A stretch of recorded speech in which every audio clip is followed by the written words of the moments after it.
The lake was the reason I bought the land. After 30 years of serving in the Army, 18 of those stationed abroad, I wanted peace. Not metaphorical peace, not some philosophical awakening. I wanted literal, dead quiet, mirror-flat water, and the kind of silence that presses into your chest and tells you you're finally home. So when I stumbled upon the listing for a modest piece of property in Pine Hollow, 10 acres of tree-lined earth wrapped around a still spring-fed lake, I didn't hesitate. My wife, Sarah Whitman, had passed 3 years prior. Cancer. And though we had no children, we always dreamed of retiring somewhere private, somewhere green and undisturbed. I guess in a way, buying this land felt like fulfilling a promise I never got to make in time. I retired, packed up my tools and memories, and moved into the small cabin that came with the property. It was weathered, half forgotten by the previous owner, but it had a working fireplace and a porch that faced the lake. That was enough. For the first few months, nothing disturbed me. The deer wandered freely at dusk. Birds made their morning calls as predictably as the coffee pot clicked on. I'd built a small dock and set up a canoe. I cut the overgrown brush by hand and restored the old path leading from the cabin to the water. Everything I did with respect for the land, for the quiet, for the dream. Then the letter came. A white envelope stamped in red ink at the corner Pine Hollow Homeowners Association. I almost threw it out thinking it was a mistake. I wasn't part of any HOA.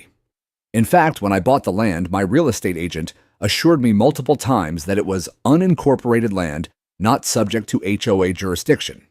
But curiosity got the better of me. I opened it. It was a form letter, bland and bureaucratic in tone, welcoming me to the Pine Hollow Lakeside District and informing me of several updates to community policies, including newly instituted HOA dues of $1,200, annually effective immediately.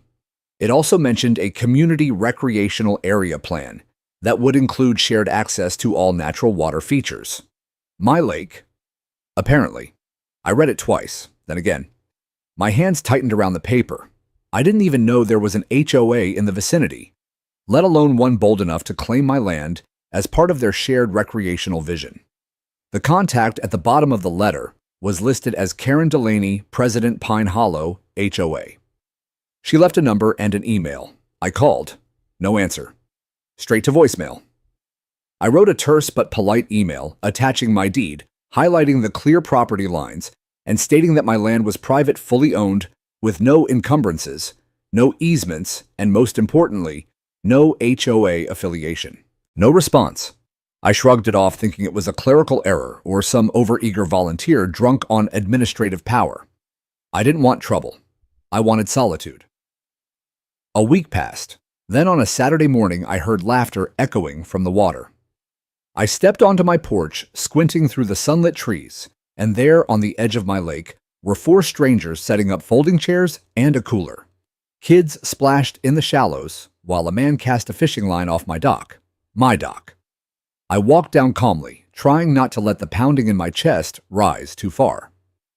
"Excuse me," I said, hands open in front of me. "Can I help you?" The woman turned. "Oh, you must be the new neighbor." Karen said this was open to the community now. I blinked. Karen Delaney. HOA president, she added, like I should be impressed. She told us the lake was now part of the shared green space for the Lakeside District. Beautiful spot, by the way. I tightened my jaw. "This lake is on private property," I said, pointing toward the tree line. "All of this, including that dock." "Well, that's not what Karen told us," the man said, standing up suddenly defensive. "She said the lake was common property, just wasn't properly listed before. Then Karen is mistaken. Or lying," I said flatly. I didn't yell. I didn't threaten. I just handed them each a printed copy of my parcel deed, copies I'd made that morning after seeing the letter. I had a gut feeling. Military habit, maybe. They packed up, unhappily. One of the kids started to cry. I stood there until they left. The next day, I walked the edge of the lake and posted 4 professionally printed signs, each one mounted in concrete bases and reading, "Private property, no trespassing. Trespassers will be reported." The calm returned for about a week. Then came the drone. It buzzed over my property like a mechanical mosquito, dipping low, circling the dock, then swooping back toward the treetops. It came again the next day, and again. I tracked its flight path and discovered the launch point, the edge of Lot 36, Karen's property.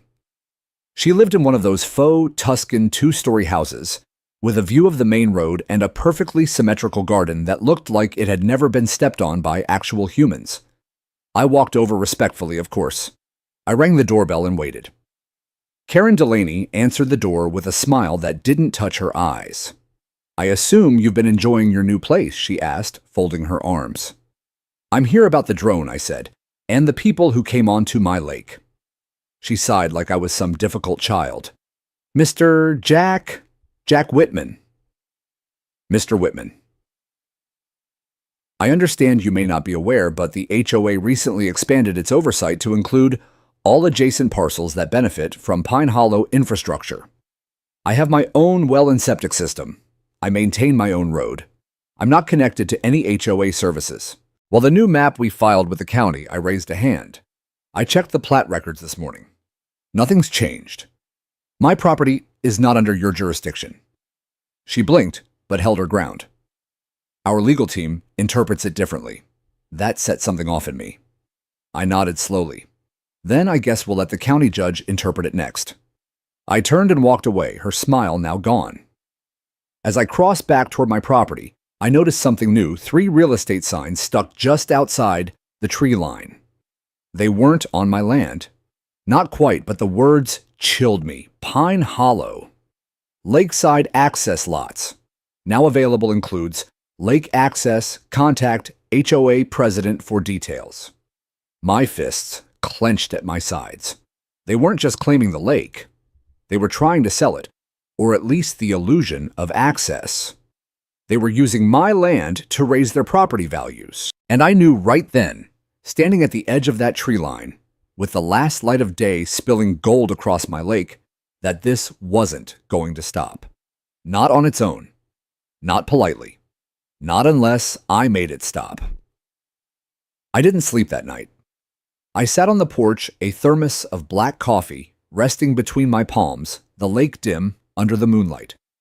The air was too quiet, like the world had paused to watch what I would do next. I'd been through battles overseas, faced insurgents and bureaucrats, but nothing ever prepared me for the kind of war fought with Smile's legal loopholes and property lines. By morning, I had a plan. First, I drove to the county recorder's office with a stack of documents, my deed plat maps, aerial photos, and my purchase agreement. I asked for any recent filings by the Pine Hollow HOA, especially anything related to boundary expansion or land use claims. The clerk, an older woman with reading glasses on a chain and a badge that read Marjorie Evans, gave me a raised eyebrow. "Another one, huh?" "Another what?" "Land dispute with Pine Hollow HOA," she said, opening a drawer. "You're the 4th one this quarter." That was telling and enraging. She printed out a series of filings. Most were HOA meeting minutes, proposed changes to community use agreements, and a curious document labeled Community Amenities Vision Plan. Buried in the appendix was a blurry sketch map showing the lake my lake colored blue, with dotted lines around it labeled Phase 2 Access Path Development. No legal force, Marjorie said, tapping it. Not recorded as a covenant. But they've been shopping this map around like it's gospel. They're using it to market lake access. "Yup," she said with a grimace. "Got 2 complaints about that already. Technically not illegal, but it's shaky as hell. Shaky's good. I can work with shaky." She smiled. I filed a formal notice of private ownership and restricted access with the recorder's office that day. It wasn't a lawsuit, but it was a public declaration attached to my parcel, stating the property was private and not governed by the HOA or any communal rights. Any future buyers who did their homework would see it in plain print. Next, I called a friend, an old Army buddy named Reggie Thompson, who'd gone into real estate law after serving. He owed me a favor, and this was the kind of thing he relished. "You're telling me they're trying to sell the illusion of access to your lake?" he asked, halfway through my story. "That's borderline fraud. They're saying the lake is community accessible. Is it no?" It's entirely within my deeded boundaries. Reggie paused. Okay. Start collecting evidence, screenshots, flyers. Record any meetings you go to. If they say on record that the lake is shared, they're walking into liability. The next week, I became a different man. Gone was the quiet retiree trimming hedges and mending fences. In his place stood someone sharper, more watchful. I started attending every HOA meeting. I sat in the back arms, folded, taking notes. They didn't like that, especially Karen. At the third meeting I attended, she stood up and announced a new agenda item clarifying lake access rights for all residents. The room shifted. Curious eyes turned toward me. Karen launched into a slideshow literally with a projector and bullet points. She showed the same blurry map. She cited historic use of the lake by the community despite having no photos or records to back it up. She used phrases like spirit of neighborhood and collective enjoyment. I raised my hand. She ignored me. I stood up. Point of order, I said. I'd like to respond. This is a board presentation, she said tight-lipped. Comments can be submitted after the session. I have documents showing that this lake has never been under HOA jurisdiction. I've filed a public notice of private ownership. If anyone steps foot on it without permission, they are trespassing. That stirred the crowd. Karen forced a smile. Let's keep this civil. Let's keep it legal, I replied. That night, I posted a sign at the lake's edge that read, Private Lake. All trespassers will be photographed, identified, and reported underneath. I installed 2 motion-triggered trail cameras, military grade, tucked beneath brush. They were silent, invisible, effective. Within 3 days, they caught 4 families walking onto my dock. Some had fishing poles. One had a paddleboard. All had been told by the HOA that the lake was open. I compiled a folder dated stamped and annotated. Reggie's voice played in my mind like a metronome. Evidence, evidence, evidence. Then came the kicker. Late one afternoon, I saw Karen herself standing at the shoreline with a man in a blazer and khakis. He had a clipboard and was pointing toward different parts of the lake. I stayed in the shadows, watching from the tree line. They walked around the water's edge, taking photos. She handed him something, a brochure. He nodded. They left. That night, I found it. An online listing just posted waterfront investment opportunity, limited lake access lots in Pine Hollow, Phase 2. There were mock-ups, illustrations, even a line in the description that read, residents enjoy exclusive access to lakefront trails and dock. I clicked the contact number. It rang once. Karen Delaney, she answered. You're selling something that doesn't belong to you. There was a pause. I'm marketing future access, she said. It's called vision. It's called misrepresentation. She laughed low and sharp. You really think one man is going to stop this? Yes, I said. Because this one man owns the land. And now I've got the entire internet watching. I hung up. That night, I launched a blog, My Lake, Not Yours, One Man's Fight Against HOA Greed. I uploaded the documents, the photos, the video clips. I posted weekly updates sharing my journey. By the end of the first month, it had over 10,000 views.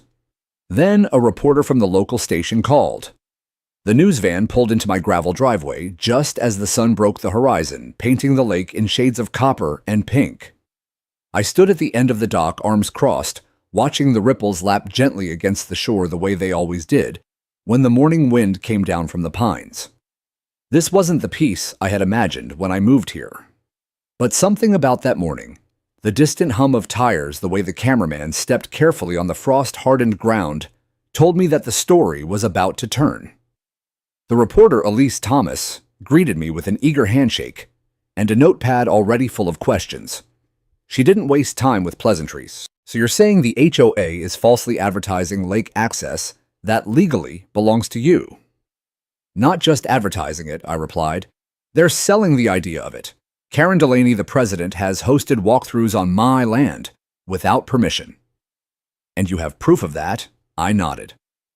Trail cameras, deed lines, drone footage, even a listing that links to her official contact email. Her eyebrows lifted. Let's talk by the water, I offered. That's where it all starts. We walked to the dock where I showed her the exact boundary line that my surveyor had marked with discrete steel pins buried along the shoreline. I explained how the lake sat entirely within my parcel, confirmed by county records, and had never been listed as communal or recreational space in any public filing. What about the HOA's claim that the lake was historically accessible? Elise asked, tilting her mic toward me. That's their spin. Before I bought the land, it was unoccupied for 5 years. Some folks got used to sneaking in, but that doesn't make it theirs. The interview aired 2 days later. The headline was Blunt Veteran Battles HOA. Over private lake they tried to sell. Within hours, my inbox exploded. Supportive emails from neighbors, veterans, retired judges, even a few local officials who'd been burned by HOA politics themselves. But what mattered most was the call I received that evening. Mr. Whitman, this is Deputy Michael Sloan from the County Zoning Board. I sat up straight. Yes, sir. We've been reviewing a complaint filed regarding misrepresentation of public access and illegal signage posted by the Pine Hollow HOA. We'd like to schedule a field review of your property. I couldn't help smiling. You're welcome anytime. They came with clipboards, measuring tools, and a county drone. It felt like vindication wearing a reflective vest. After 2 hours of careful inspection, they confirmed what I already knew: the HOA had no claim to my lake. What I didn't expect was what came next. A few nights later, I was on my porch reading an old Raymond Chandler novel when headlights cut across my yard. A truck I didn't recognize pulled to a slow stop just before the tree line. 2 men stepped out, middle-aged, collared shirts, HOA name tags clipped to their chests. I remained seated. One of them, a taller man with salt and pepper hair, called out, "Mr. Whitman, evening," I said, not rising. "We're from the HOA Advisory Board," he said, like that meant anything. "We'd like to come to an understanding." I thought Karen was handling all the misunderstandings. I said evenly. "She's escalated things beyond what we're comfortable with," he said. "Some of the homeowners are getting concerned. We didn't authorize that lake listing. Didn't stop her from putting your names on the brochure." That made him flinch. He stepped closer cautiously, as if I might lunge at him. "Look, we just want this to go away. Quietly. No lawsuits. No press. You've already had both." He looked past me at the lake. "You've got something beautiful here." "I know," I said. "That's why I won't let anyone steal it." They left. No threats, just silence. But in their silence was something more powerful than a demand. It was a crack in their armor. 2 days later, I received a cease and desist letter from Karen. She accused me of defamation, obstruction of community planning, and intent to disrupt economic development. It was written on HOA letterhead, signed by her personally, and contained phrases like irreparable harm to the neighborhood brand. I handed the letter to Reggie, who laughed so hard he dropped his drink. "She's reaching," he said. "This isn't a cease and desist. This is a tantrum in Times New Roman." He drafted a response 4 pages dense with legal precedent and backed by declarations from 2 former county planners who'd already reached out in support. We attached every piece of evidence, including the footage of Karen walking with a real estate agent across my land, and sent it via certified mail. 3 days later, Karen filed an official complaint to the HOA board, claiming I was harassing her and creating division in the neighborhood. She didn't know I'd already spoken to half the board privately. She didn't know that 3 of them had offered to testify, that she never brought the lake access proposal to a proper vote. She didn't know that the county had officially suspended the HOA's pending request for land use expansion, citing potential misrepresentation of public amenities. She didn't know any of that. So she did the only thing a desperate person in a position of crumbling authority can do. She retaliated. That weekend, I woke up to the sound of chainsaws. Not on my land, but close, too close. I pulled on my boots, grabbed my phone, and jogged toward the tree line. There, right on the narrow strip between my lake and the HOA subdivision, stood 3 men in safety vests cutting down saplings and clearing brush. I approached, filming. "Who hired you?" They paused. "Pine Hollow, HOA 1 said we're clearing the public path. This is private property," I said. "That path Isn't legal. They hesitated. Talk to Karen. She signed the permit. I didn't need to talk to Karen. I needed to call the sheriff. And I did. Within an hour, a deputy stood beside me as I replayed the footage. He took notes, radioed dispatch, and wrote a formal trespassing report. The workers left. So did the chainsaws. But I stayed staring at the half-cleared path at the exposed roots and trampled ferns, and I felt something shift inside me. This wasn't just about a lake anymore. It was about being bullied, gaslit, undermined by people who thought they could bend reality through paperwork and intimidation. I turned back toward my cabin, heart steady, and whispered under my breath, "No more." The ground where they'd cut still looked raw days later, mud-torn open roots exposed like nerves under skin. I stood there every morning with my coffee in hand, watching dew settle on the disturbed earth, a scar now marring what had once been natural and undisturbed. I'd thought filing complaints, providing evidence, and putting up signs would be enough. But I had underestimated just how far someone like Karen Delaney was willing to go when power started slipping from her grip. She hadn't just tried to redefine my property lines. Now she was trying to physically carve a path through them. That week, I met with Reggie in town. We sat at a cafe across from the courthouse folders spread across our table like battle plans. He looked more like a professor than a lawyer, thick glasses, wool vest, always scribbling on yellow legal pads. "I think it's time," he said, tapping one of the maps I brought. "We file for easement termination and a quiet title action. Nail it all down legally and publicly. No more ambiguity." I nodded. "What about damages?" Reggie grinned. "Now you're thinking like a man who's been lied to one too many times." We drafted 2 actions, a quiet title lawsuit to formally and permanently establish my sole legal claim over the lake and all surrounding access points, eliminating any future HOA argument of implied easement. A petition to terminate unauthorized easements, targeting the strip where Karen had ordered her workers to cut through the trees. That little illegal pathway. It was now Exhibit A. By the time we filed both with the county clerk, I had also compiled a package to send to the state's Department of Consumer Protection. Why? Because the HOA's fake promises of lake access had been used in sales materials. That meant real estate fraud. I printed copies of Karen's listing, screenshotted her emails, sent in video clips from the families that had trespassed and later apologized when they realized they'd been duped. One couple even gave me a written statement that they bought their home because the HOA guaranteed exclusive lake privileges. That word, again exclusive.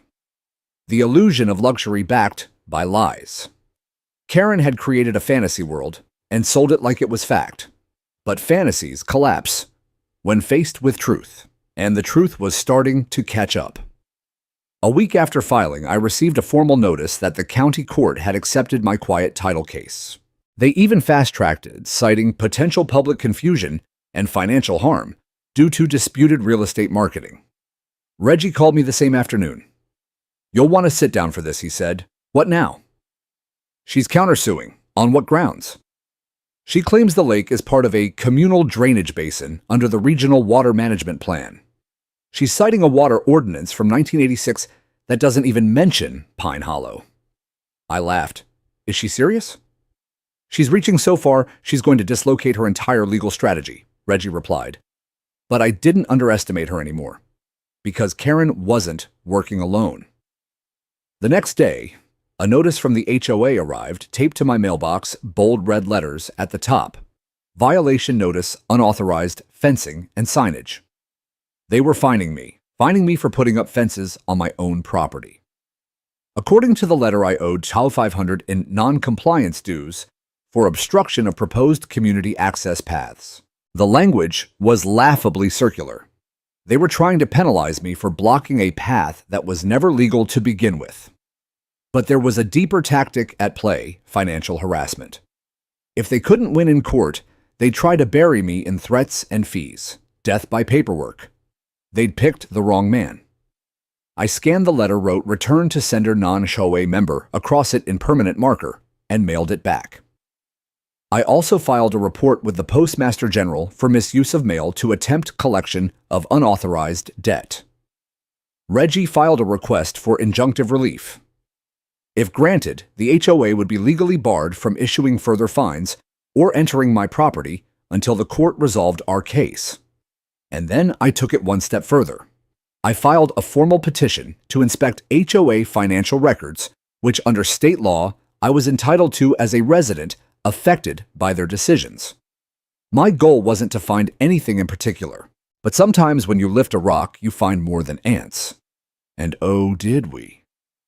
3 days later, Reggie called again. There's a payment record dated 4 months ago. Karen authorized 4700 to a landscaping company for lake perimeter beautification. Lake perimeter, I asked. Yours. She spent HOA funds on my property. Yep, and here's the kicker. That same company is the one that sent the workers who started cutting your trees.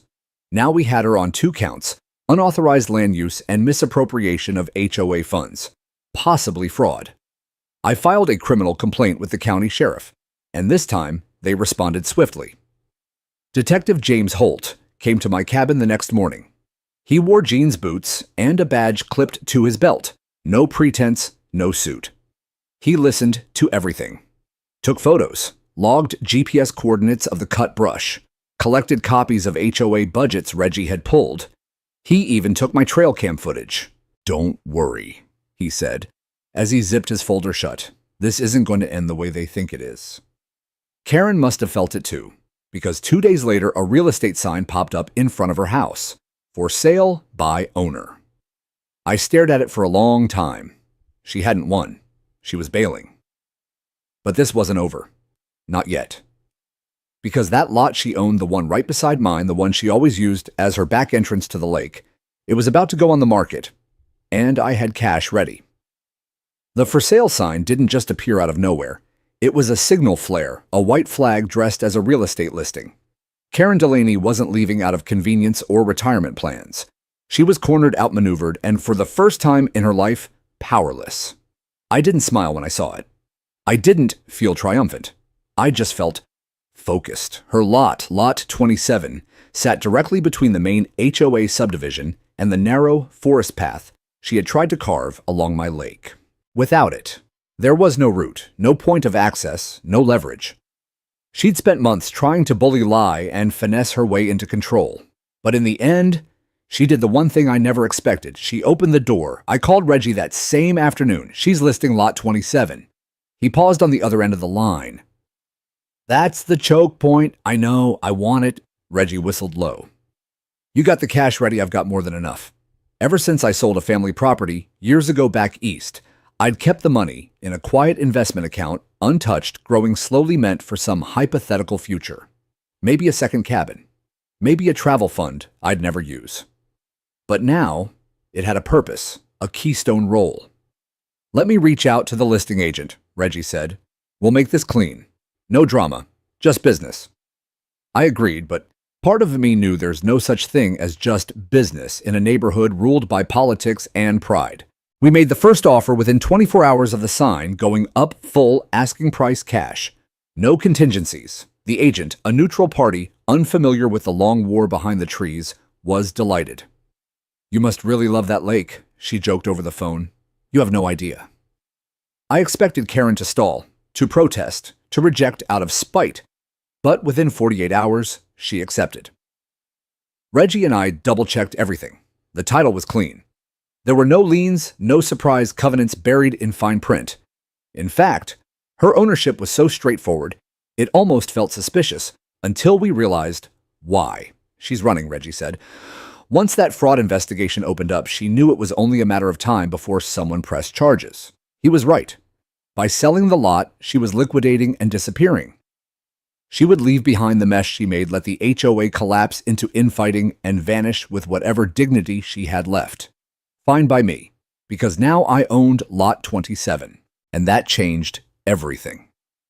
The day we closed, I walked the narrow strip of pine woods between my cabin and the newly acquired lot.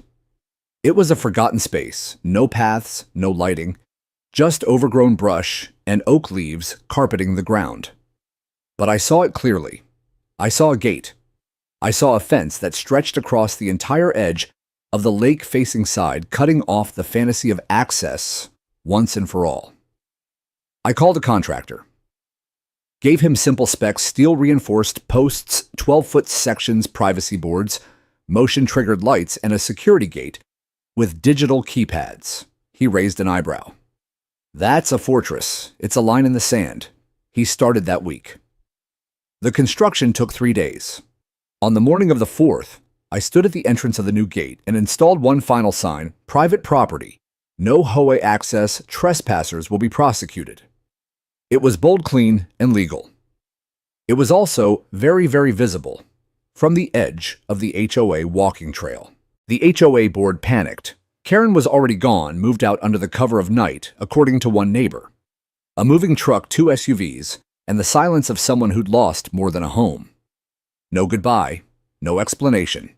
Just an empty house and a shuttered window. But her mess remained. I received an email from the interim HOA president, a man named Douglas McRae, who introduced himself as a peacemaker. He wanted to meet. I agreed. He came to my porch the next afternoon, no clipboard, no lawyer, no pretense. Just a man who looked tired, exhausted even. I poured him coffee. "You really bought her lot?" he said, scanning the trees. "Yes." "And you built a wall?" "No." "I built a boundary. There's a difference."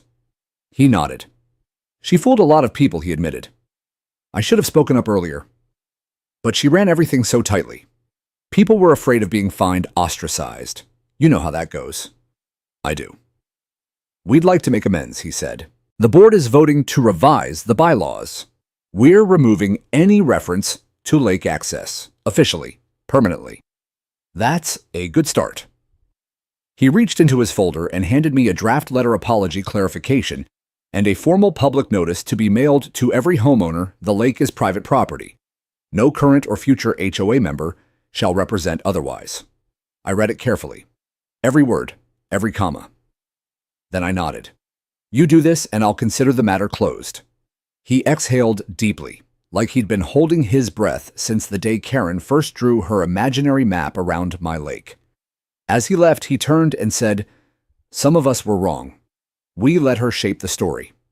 Thank you for reminding us that facts still matter." After he left, I walked to the gate. I stood there in the fading light, the lake behind me, calm and quiet once more. And I realized something I hadn't dared to believe for a long time. I had won. Not just legally, not just financially, but morally. I hadn't shouted, I hadn't threatened, I hadn't bullied or schemed. I'd stood my ground, I'd done what I had to do. And now, for the first time since moving to Pine Hollow, the water reflected peace. Peace, it turns out, is not silence. It's not the absence of conflict or the illusion that everything's fine while someone else controls your fate behind closed doors.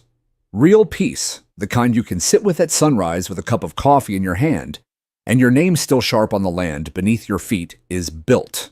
And I had built mine. But peace also draws attention. Word spread quickly once the new HOA letter was delivered to residents. Some neighbors were relieved, others not so much. The ones who'd banked on that fake lake access as a selling point for their homes now felt cheated, though not by me, by Karen. And in their quiet frustration, they came knocking. One by one over the next few weeks, I had visitors. Retirees in golf polos, young families pushing strollers, real estate agents who used to wink and nod when talking about community amenities. They stood by my gate, peered through the privacy fence, and tried to negotiate. "Would you consider a small dock for community events?" "No." "What if we offered to split maintenance costs?" "Num, my clients would love to offer above market value for just a sliver of shoreline." "No." I wasn't cruel. I wasn't hostile. But I had learned with painful clarity that once you give a single inch, someone like Karen or her next incarnation will take the whole mile. The only people I allowed through that gate were the ones I trusted. Which is why one evening, as the leaves began to turn and autumn slipped across the water like a whisper, I was surprised to hear a knock at the porch. It was a boy. Maybe 16, maybe 17. Skinny shoulders hunched like he didn't belong anywhere yet. "Sir," he asked, hesitant, "are you the guy who owns the lake?" "I am." "My grandfather said to give you this." He held out an envelope, handwritten, creased. I took it, opened it, and read the first line. "Mr. Whitman, I owe you both an apology and a thank you. It was signed by Harold Atwood, one of the longest-standing HOA members, and I had recently learned one of the original founders of Pine Hollow before the subdivision boom. He went on to explain that the lake had never been intended for public use. In fact, when the land was parceled out decades ago, the original developers left that section private by design, an ecological buffer zone untouched and unsold for years. Karen apparently had misrepresented this fact not only to residents, but to the entire HOA board, going so far as to fabricate meeting notes and map overlays. Harold had found the original surveys in his attic rolled up in tubes stained with age. He was appalled and ashamed. At the end of the letter, he wrote, "You fought for what's right when we should have. Please forgive our silence." I folded the letter carefully and placed it on the mantel. The boy, Jake Atwood, stood there shifting on his feet. "You want some lemonade?" I asked. He blinked. "Sure." We sat on the porch. I poured him a glass. He stared out at the water. "My grandpa said he used to fish here when he was a kid, back when the lake was still part of the wild," I said. He nodded. "I didn't mean to be disrespectful," he added. I never saw someone stand up like that before. Someone has to." He looked down at his shoes, then asked, "How do you know when it's worth fighting?" I thought about that. "It's worth fighting when someone takes what's not theirs," I said. "When they cross a line you didn't draw to start a war, but one you have to defend just the same." He nodded again, slower this time. Before he left, I gave him a tour of the path I'd carved on my side, just a narrow, shaded trail through the trees. I told him what every plant was, showed him how to spot deer tracks in soft dirt. Let him skim a flat stone across the water. "Not everything needs to be bought," I told him. "Some things are meant to be protected." He smiled and left. Later that week, the court ruled in my favor. The judge's statement was clear, concise, and final. "This court finds that Mr. Jack Whitman is the sole and rightful owner of the land, encompassing Lake Jasper, including all access points, shorelines, and structures. The HOA shall cease all references to the lake in marketing or community documentation, and shall pay all court costs." It was done. But the story didn't end with a verdict. Something unexpected happened next. A local journalist, different from the TV reporter, reached out to do a feature. Not about the legal battle, not about Karen, but about me. They titled the piece, "The Quiet Lake Keeper, a Veteran's Stand for Property and Principle." It ran in the Sunday paper, accompanied by photos of me standing at the dock, arms crossed the lake, calm behind me. They mentioned my military service, my reasons for retiring here, and the lessons I'd learned about community power and silence. The response was overwhelming. Letters poured in. Some from neighbors, some from strangers. One was from a woman in Oregon fighting her own HOA over a community garden. Another from a man in Florida whose dock was destroyed without notice by a board vote he didn't know had even happened. They called me brave. I didn't feel brave. I felt tired, but proud. And maybe that's what bravery really is, doing the hard thing when you'd rather sit still. I framed the article and hung it in my small workshop. Not because I needed to be reminded of the fight, but because I needed to remember the cost, the hours, the stress, the relentless crawl of bureaucracy, and how even in the face of all that, one person can still hold the line. That fall, as the leaves turned copper and gold and drifted slowly onto the surface of the lake, I finally exhaled. The water was mine. The land was mine. And so was the peace I had earned. Winter came early that year.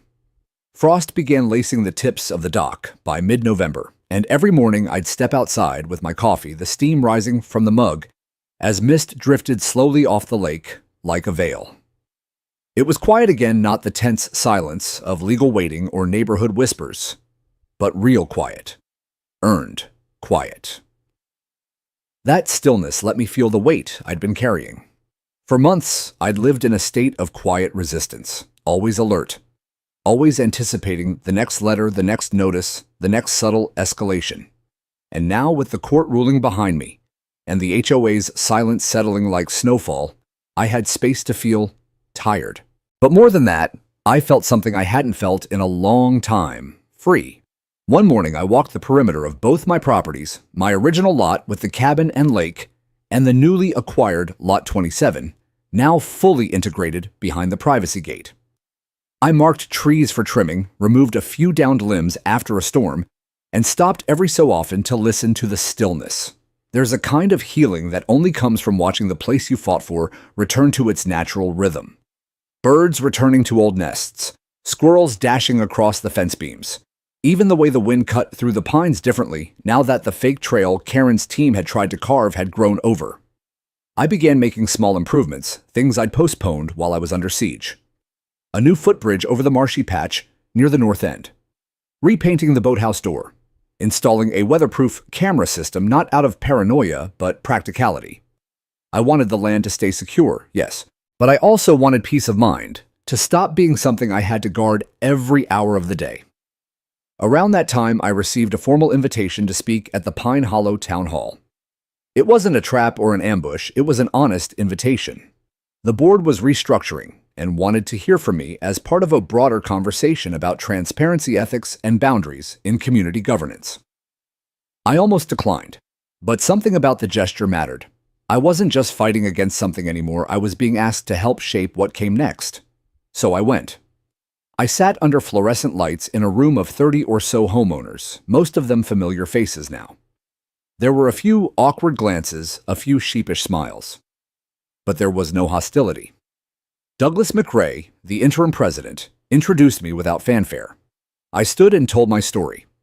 Not the war stories, not the courtroom drama, just the truth of what it felt like to have your home, slowly, subtly, almost politely taken from you, not through brute force, but through insinuation, paperwork, and the smirk of someone who believed no one would push back.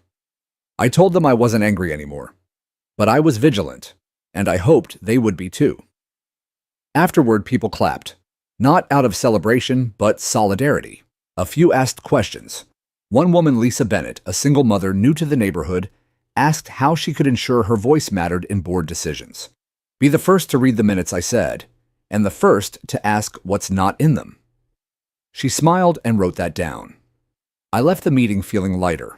Something was shifting in Pine Hollow. Slowly, honestly. A few old board members resigned. New volunteers stepped in, people with nothing to prove, no legacy to defend. Just neighbors who wanted order without control. A few weeks later, I received a card in the mail. No return address, just my name. Inside was a single sentence written in cursive ink, "You held the line. Now others can step forward." There was no signature. But I recognized the handwriting. It was Karen's. I stared at the card for a long time. Then I burned it in the fireplace. Not out of spite. Out of closure. Let her start over somewhere else. That chapter was finished. Spring came in quietly, like a reward for all that had passed. I planted new trees along the edge of the fence, native ones that would root deep and strong. I cleared brush, installed benches by the water, and reopened the old footpath I used to walk when I first moved in. And then, I did something unexpected. I invited people in. Not everyone. Not the entire subdivision, but a few. Jake Atwood came by on weekends, helping me repaint the boathouse and learning to tie fishing knots. I taught him how to sandwood properly, how to read cloud patterns for weather changes, and how to sit still long enough to let the lake talk back. Lisa Bennett came by with her daughter, Emma Bennett. They brought lemonade and a pie. I showed them the wildflowers growing on the north slope and let Emma toss breadcrumbs to the ducks. It wasn't about opening the land again. It was about choosing who to share it with. That's the power Karen never understood.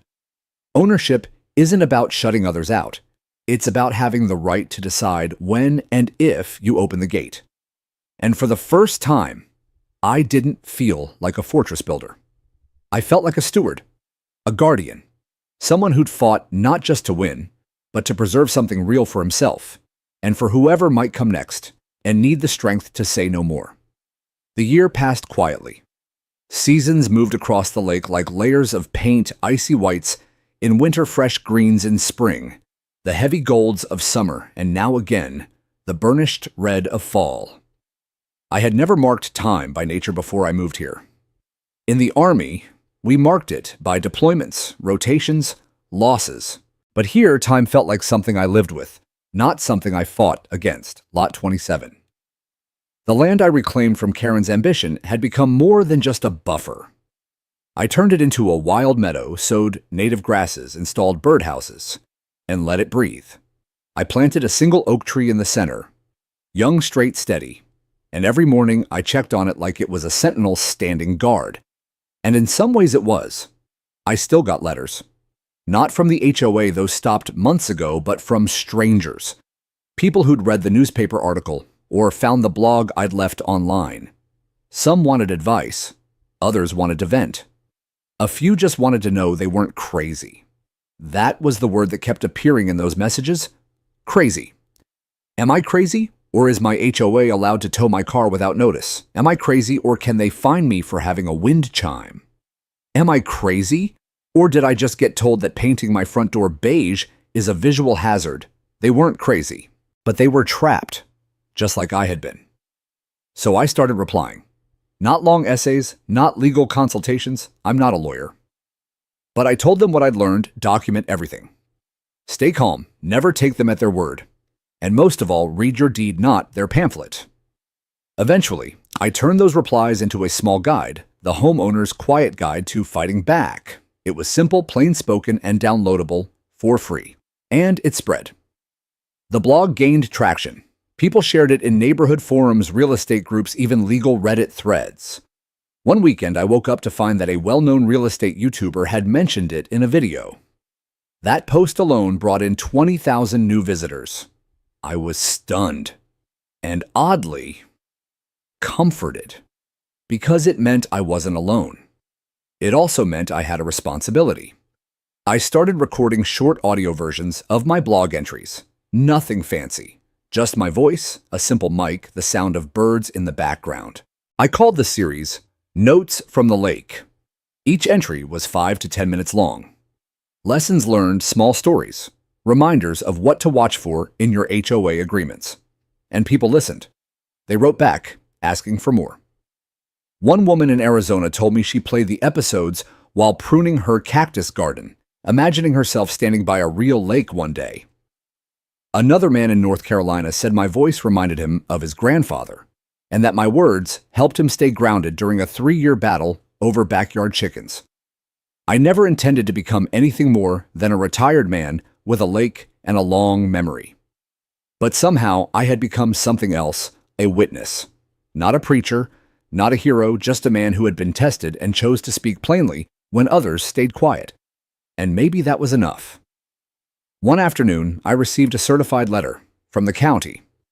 For a moment, my chest tightened, but when I opened it, I read something I never expected. Dear Mr. Whitman, based on your exemplary conduct in preserving local ecology and promoting community awareness regarding private property rights, we are pleased to inform you that your property has been nominated for the Pine Hollow Land Stewardship Recognition. It wasn't a trophy or a grant, just a letter, a thank you, a recognition.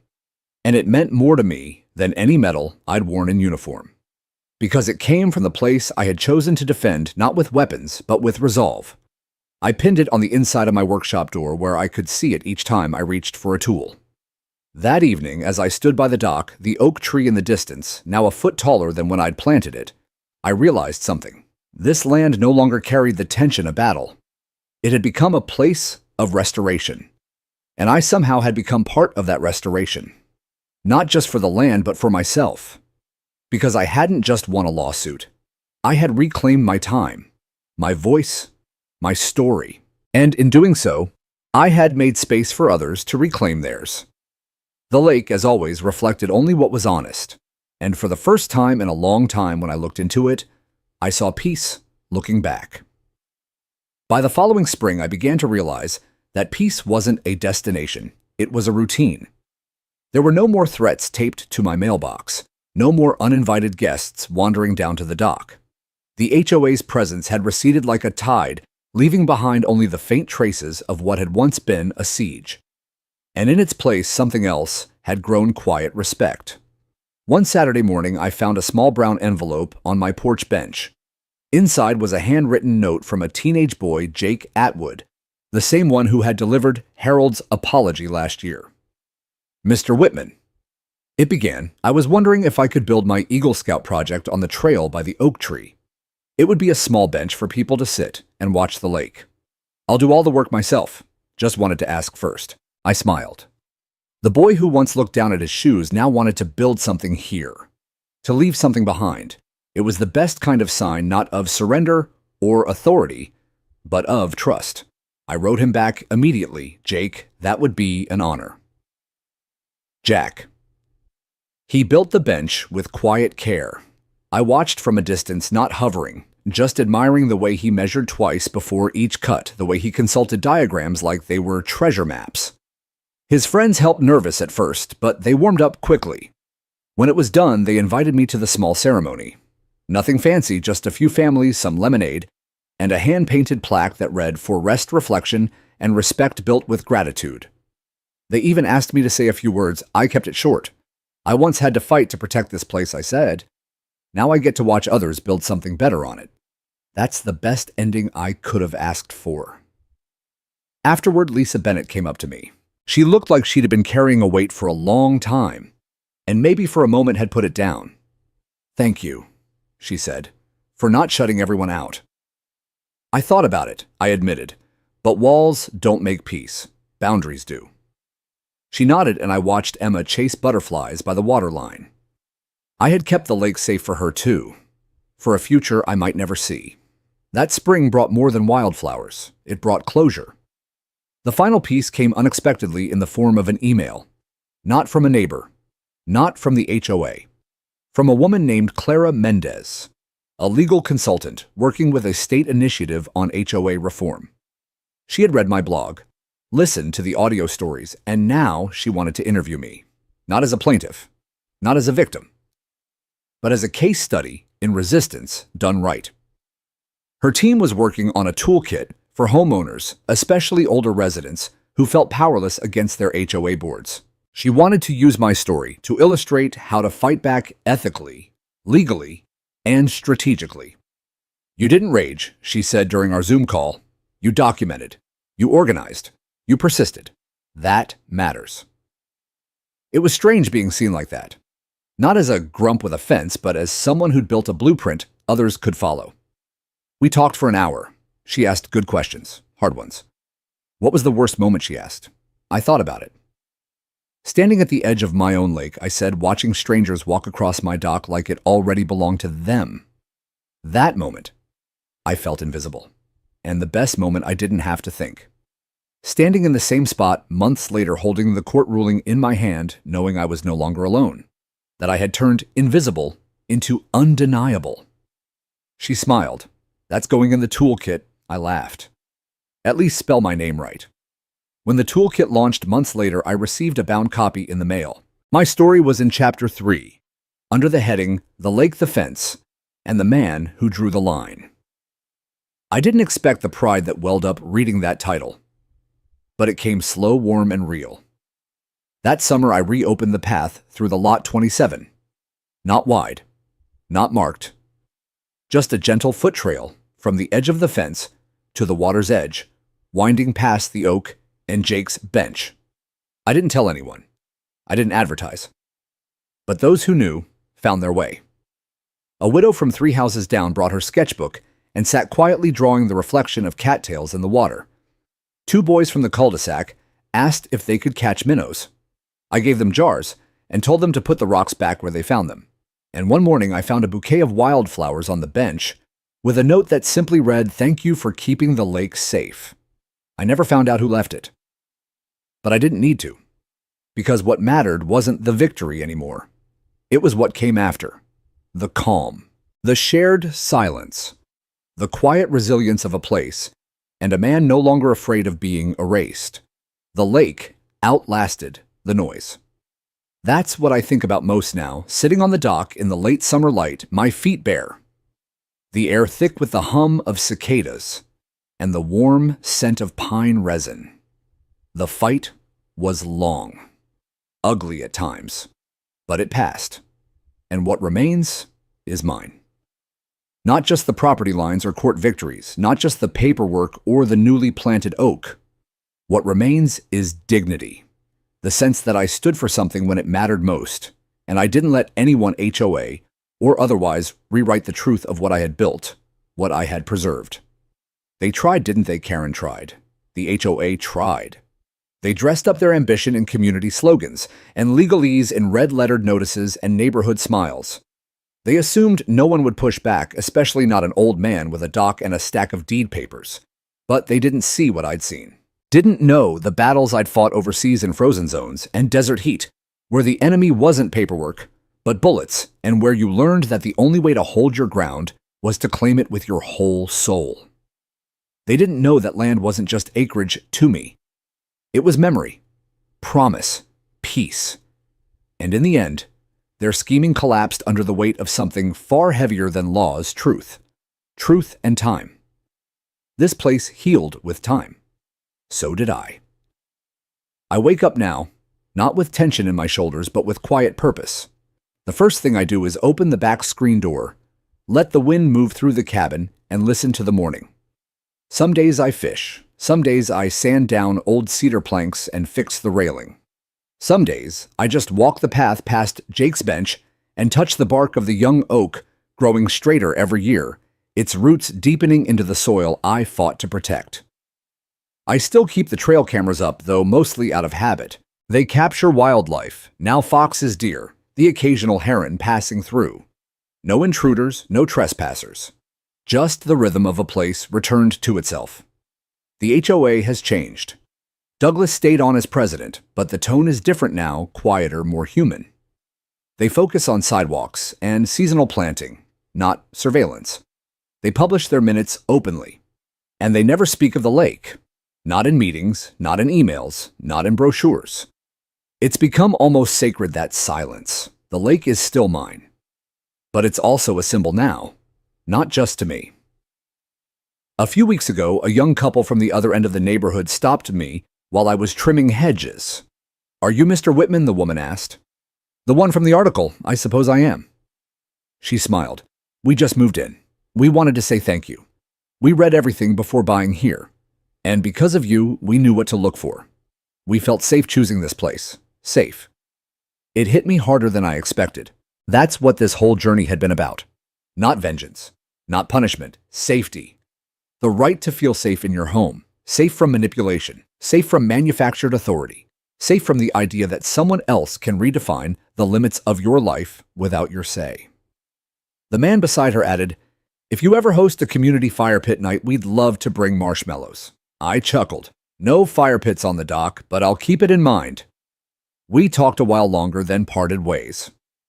That night, I did something I hadn't done in years. I lit the lantern by the dock. Not the motion light, not the security flood, just the old oil lamp that hung from the post when I first moved in.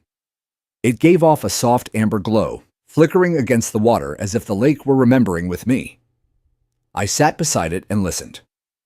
To the frogs, the breeze, the distant clinking of wind chimes from another yard. And then, in the stillness, I spoke aloud, not to anyone, not for any reason, just because the moment deserved it. I'm home. Not a cabin, not a lot, not a victory in court. Home. Where the land remembers your footsteps. Where the trees grow straight because you let them. Where peace is not silence, but presence. And though I may grow old here, older than I already am, I know this.